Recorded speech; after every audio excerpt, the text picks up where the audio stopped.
നമസ്തേ, പുതിയൊരു വീഡിയോയിലേക്ക് സ്വാഗതം. ഇന്ന് നമ്മൾ എത്തി നിൽക്കുന്നത് വള്ളിയൂന്ന് എന്ന സ്ഥലത്താണ്. ഇവിടെ മുരളിച്ചേട്ടന്റെ ബീറ്റിലാടുകളെ കാണാനാണ് ഇങ്ങോട്ട് എത്തിയിരിക്കുന്നത്. മുരളിച്ചേട്ടന്റെ വീഡിയോ നേരത്തെ ഇറങ്ങിയിട്ടുണ്ട്. ആ വീഡിയോയുടെ ലിങ്ക് നമ്മൾ ഡിസ്ക്രിപ്ഷൻ ബോക്സിലും എൻഡ് സ്ക്രീനിലും വെക്കുന്നതാണ്. ഒരുപാട് ആടുകളെ ഒന്നും വളർത്തുന്നതിലല്ല കാര്യം, വളർത്തുന്നെങ്കിൽ നല്ല ആടുകളെ വളർത്തുന്നതാണ് മുരളിച്ചേട്ടന് പറയാനുള്ളത്. ബീറ്റിലാടുകൾ അന്ന് നമ്മൾ കണ്ടു, നല്ല 2 കുട്ടികളെ ഉൽപ്പാദിപ്പിച്ച് അദ്ദേഹം വിപണനം നടത്തുകയുണ്ടായി. വീണ്ടും നല്ല 2 കുട്ടികളെ അദ്ദേഹം ഉൽപ്പാദിപ്പിച്ചിട്ടുണ്ട്. ഒരുപാട് ആടുകളെ ഒന്നും അദ്ദേഹം വളർത്തുന്നില്ല. അദ്ദേഹത്തിന്റെ വീഡിയോ നമുക്ക് കാണാം. വീഡിയോ ആദ്യമായി കാണുന്നവർ സബ്സ്ക്രൈബ് ചെയ്യാൻ മറക്കരുത്. കാർഷിക അറിവുള്ള നോട്ടിഫിക്കേഷൻ ലഭിക്കാൻ ബെല്ലൈക്കൻ പ്രസ് ചെയ്യുക. അഭിപ്രായങ്ങളോ അറിവുകളും കമന്റിലൂടെ രേഖപ്പെടുത്തുക. നേരെ വീഡിയോയിലേക്ക്. നന്ദി, നമസ്കാരം. നമസ്കാരം, ഞാൻ മുരളി വള്ളികുന്നം. ഇതിനു മുൻപ് നിങ്ങൾ പലരും കണ്ടിട്ടുണ്ടാവും എൻ്റെ വീഡിയോസും എൻ്റെ ആടിനെയും കുഞ്ഞുങ്ങളെ എല്ലാവരെയും. ഞാൻ ബീറ്റലിനെ ഒരുപാടൊന്നും വളർത്തുന്നില്ലെങ്കിൽ പോലും ക്വാളിറ്റിയുള്ള ഒരു ബീറ്റലിനെ മാത്രം സംരക്ഷിച്ചു പോകുന്ന ഒരു കർഷകരാണ്. ഒപ്പം വേറെ 2-3 ആടുകളൂടെ ഉണ്ട്. ആദ്യത്തെ പ്രസവത്തിൽ അവർക്ക് 2 പെൺകുട്ടികളായിരുന്നു. ആ 2 പെൺകുട്ടികൾക്കും വളരെയേറെ ഡിമാൻഡായിരുന്നു. ഒരുപാട് പേര് ആവശ്യപ്പെട്ട അനുസരിച്ച് എനിക്ക് കൊടുക്കാൻ കഴിഞ്ഞില്ല. വളരെ നല്ല ഗ്രോത്തുള്ള തമ്പുരാന്റെ പെൺകുട്ടികളായിരുന്നു. ഒപ്പം ഇപ്പോൾ 2 മെയിൽ കുട്ടികളാണ് അവൾക്കുള്ളത്. അതും തമ്പുരാന്റെ കുട്ടികളാണ്. തമ്പുരാനെ പാലക്കാട് കൊണ്ടുപോകുന്നതിന് മുൻപ് ഞാൻ ക്രോസ് ചെയ്ത് നിർത്തി. ഇപ്പം നിലവിൽ 2 ആൺകുട്ടികളാണ്. ഇപ്പൊ ഏകദേശം 50 ദിവസത്തോളം 50 ദിവസം മാത്രം പ്രായമായിട്ടുള്ളൂ. 50 ദിവസം പ്രായമായ കുട്ടികളാണ്. ഇപ്പൊ എന്ത് തൂക്കം കാണും കിലോ? ഏകദേശം ഒരാളെ ഒരു 22-23 കിലോയും ഒരാൾ 21 കിലോയും അങ്ങനെയുള്ള ഒരു വെയിറ്റിലാണ് പോകുന്നത്. ഇപ്പൊ 2 മാസത്തെ വിരമരുന്ന് കൊടുത്തിട്ടേ ഉള്ളൂ. പാലിൽ നിൽക്കുന്ന ഇപ്പോഴും അവര് എല്ലാവിധ തീറ്റകളും പോച്ചയായാലും പുല്ലായാലും വളർത്തു പുല്ലായാലും എല്ലാം ഭക്ഷണവും അവർ 30ാമത്തെ ദിവസം മുതൽ കഴിക്കാൻ തുടങ്ങിയാണ്. മുരളിച്ചേട്ടാ, ബീറ്റലാടുകള് വളർത്തിയിട്ട് എങ്ങനെയുണ്ട്? മുരളിച്ചേട്ടന്റെ അനുഭവത്തിൽ നിന്ന് എന്താണ് പറയാനുള്ളത്? ബീറ്റലാടുകളെ വളർത്തി എന്റെ അനുഭവം പറയാനാണെങ്കിൽ എനിക്ക് വളരെയേറെ ആഗ്രഹമായിരുന്നു ബീറ്റലാടിനെ വളർത്തണമെന്നും. ഒപ്പം രാജീവന്റെ കയ്യിൽ നിന്ന് 7 മാസം പ്രായമായ ഒരു കുട്ടിയെ കൊണ്ടുവന്ന് 2.25 വയസ്സ് വരെ ഞാൻ അവളെ വളർത്തിയതിനു ശേഷമാണ് എനിക്ക് ആദ്യത്തെ പ്രസവം കിട്ടുന്നത്. എങ്കിൽ തന്നെ ഞാൻ വളരെ ഹാപ്പിയാണ്. നിലവിൽ ഇതുവരെ ദൈവം തമ്പുരാന്റെ അനുഗ്രഹത്താൽ എനിക്ക് യാതൊരുവിധമായ പ്രശ്നങ്ങളും ബീറ്റലെ വളർത്തി ഉണ്ടായിട്ടില്ല.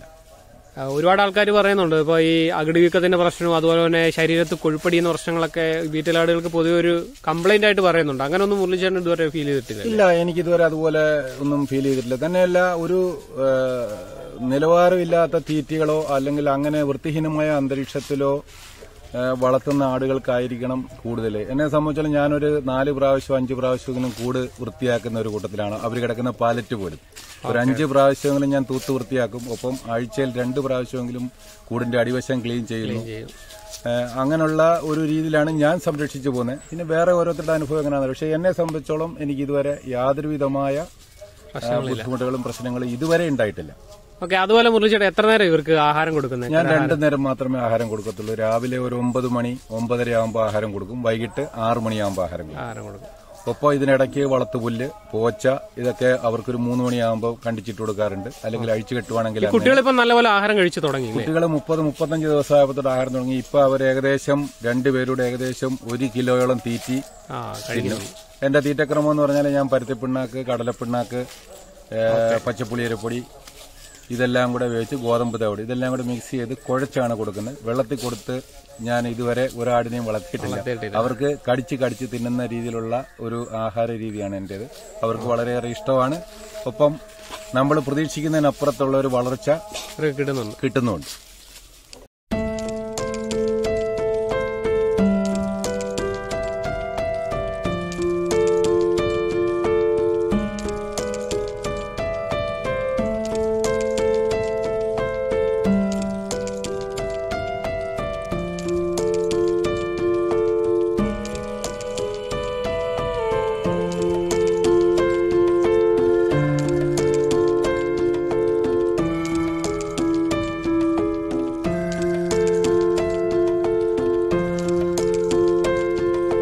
ബീറ്റലാടുകളെ ഇഷ്ടപ്പെടാത്തതായിട്ട് ഒരു കർഷകരും ഉണ്ടാകില്ല. ബീറ്റലാടുകളെ അതിൻ്റെ ക്വാളിറ്റി നിലനിർത്തി വളർത്തുന്ന കർഷകർ വളരെ കുറവാണ്. ബീറ്റലാടുകളെ അതിൻ്റെ ക്വാളിറ്റി നിലനിർത്തി തന്നെ വളർത്തിയാൽ ബീറ്റലാട് വളർത്തൽ ലാഭകരമാണ് എന്നാണ് ഈ കർഷകന് പറയാനുള്ളത്. ഇദ്ദേഹത്തിൻ്റെ ആദ്യത്തെ പ്രസവത്തിൽ 2 ആട്ടിൻകുട്ടിയാണ് 2 പെണ്ണാട്ടിൻകുട്ടിയാണ് ഇദ്ദേഹത്തിന് ലഭിച്ചത്. രണ്ടാമത്തെ പ്രസവത്തിൽ 2 ആൺകുട്ടിയുമാണ് ഇദ്ദേഹത്തിന് ലഭിച്ചത്. ഒരുപാട് ആടുകളെയൊന്നും ഈ കർഷകൻ വളർത്തുന്നില്ല. ഒരു പെണ്ണാടിനെ മാത്രമാണ് ഈ കർഷകൻ സംരക്ഷിച്ചു പോരുന്നത്. മുരളിച്ചേട്ടാ, നമ്മുടെ ആദ്യത്തെ പ്രസവത്തിലെ കുട്ടികളെ എത്ര മാസത്തിലാണ് കൊടുത്തത്? ഞാൻ ആദ്യത്തെ 2 കുട്ടികളെന്ന് പറയുമ്പം ഞാൻ ഒരു കാരണവശാലും അവരെ വിൽക്കാൻ ആഗ്രഹിച്ചതല്ലായിരുന്നു. എനിക്ക് നിർത്തണമെന്ന് അങ്ങേറ്റം ആഗ്രഹമുണ്ടായിരുന്നു. പക്ഷേ രാജീവൻ എന്നൊരു വീഡിയോ ഒക്കെ ചെയ്ത് കഴിഞ്ഞതിന് ശേഷം ഒരുപാട് ആൾക്കാർ വിളിച്ചെന്ന് തോന്നില്ലേ? ഒരുപാട് ആൾക്കാരെന്ന് പറഞ്ഞാൽ ഏകദേശം ഒരു 650ഓളം ആൾക്കാർ ഞാനുമായിട്ട് കോണ്ടാക്ട് ചെയ്തു. ആർക്കൊക്കെ കൊടുക്കാൻ പറ്റും 2 കുട്ടികളെ.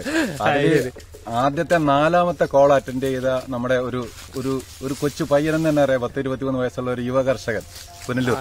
അദ്ദേഹമാണ് 2നെയും കൂടെ വേണമെന്ന് പറഞ്ഞതുകൊണ്ട് 2 ആട്ടിൻകുട്ടികളെയും കൂടെ അദ്ദേഹത്തിന് കൊടുത്തു. അപ്പൊ ഇപ്പം ശരിക്കും പറഞ്ഞാൽ മുരളിച്ചേട്ടാ വന്ന് നമ്മുടെ തമ്പുരാന്റെ കുട്ടികളായതുകൊണ്ട് തന്നെ ഇളമുറ തമ്പുരാൻ എന്ന രീതിയിൽ ഒരു കുട്ടിയെ ഞാൻ എടുക്കാൻ ആഗ്രഹിക്കുന്നുണ്ട്. അത് മുരളിച്ചേട്ടാ എനിക്ക് തരണം. പിന്നെ ഇത് എത്ര മാസത്തിലാണ് കൊടുക്കാൻ ആഗ്രഹിക്കുന്നത് ഈ കുട്ടികൾ? ഈ പറഞ്ഞ പോലെ തന്നെയാണ്. ഇപ്പോഴും ഈ 2 ആൺകുട്ടികളെ കഴിഞ്ഞ പ്രാവശ്യം വീഡിയോ കണ്ട ഒരുപാട് ആൾക്കാർ ഇപ്പോഴും വിളിക്കുന്നു. പെൺകുട്ടി ഉണ്ടെങ്കിൽ എനിക്ക് തരണേ, ആൺകുട്ടി ഉണ്ടെങ്കിൽ എനിക്ക് തരണേ എന്നും പറഞ്ഞുകൊണ്ട് ഒരുപാട് പേര് ഇപ്പം വിളി തുടങ്ങി. ആൾറെഡി ഒരു 3 മാസം ചനയായപ്പോ മുതലേ ബുക്കിംഗാ.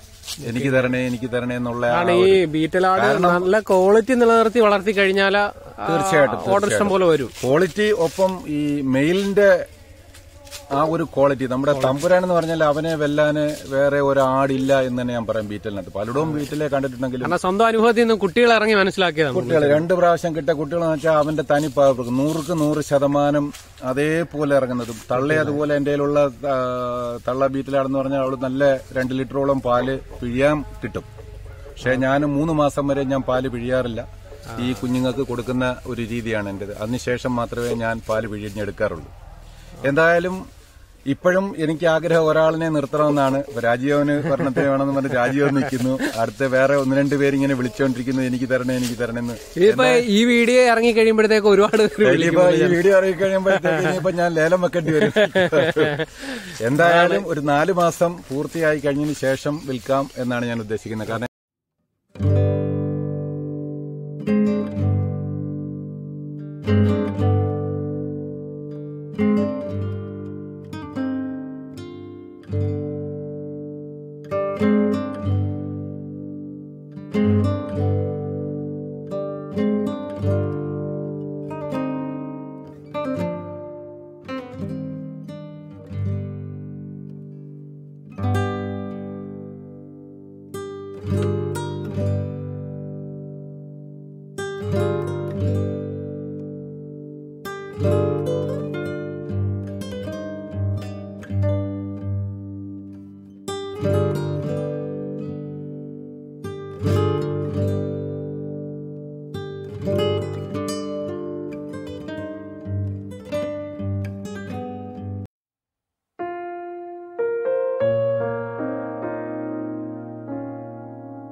മുരളിച്ചേട്ടന്റെ വീഡിയോ, ആദ്യം ചെയ്ത വീഡിയോ നമ്മുടെ ഡിസ്ക്രിപ്ഷൻ ബോക്സിലും എൻഡ് സ്ക്രീനിലും ഒക്കെ വെക്കുന്നതാണ്. അതൊന്ന് കാണാൻ വേണ്ടി ശ്രമിക്കുക. ഇതേപോലുള്ള നല്ല നല്ല കർഷകരെ തേടിയുള്ള യാത്ര തുടരുകയാണ്. നിങ്ങളുടെ കാർഷികപരമായിട്ടുള്ള വീഡിയോയും ഈ ചാനലിൽ കൂടെ കാണാൻ വിളിക്കാവുന്നതാണ്.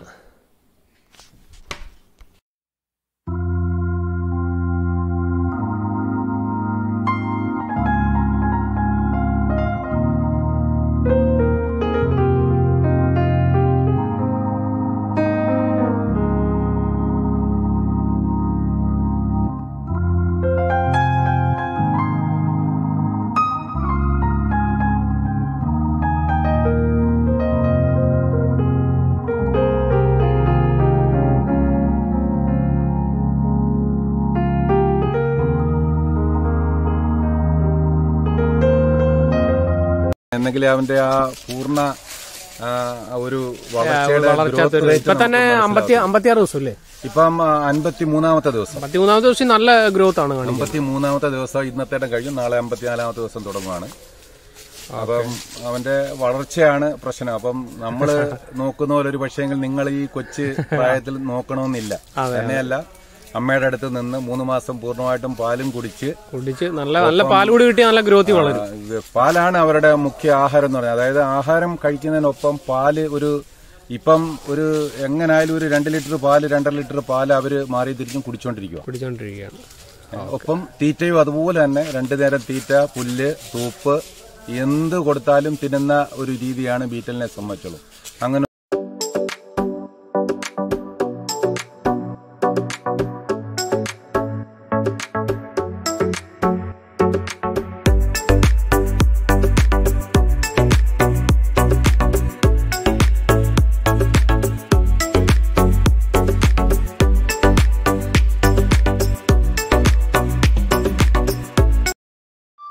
ബീറ്റലാടുകളെ വളർത്തുന്ന ഇതേപോലുള്ള ഒരുപാട് നല്ല കർഷകരുണ്ട് നമ്മുടെ നാട്ടിൽ.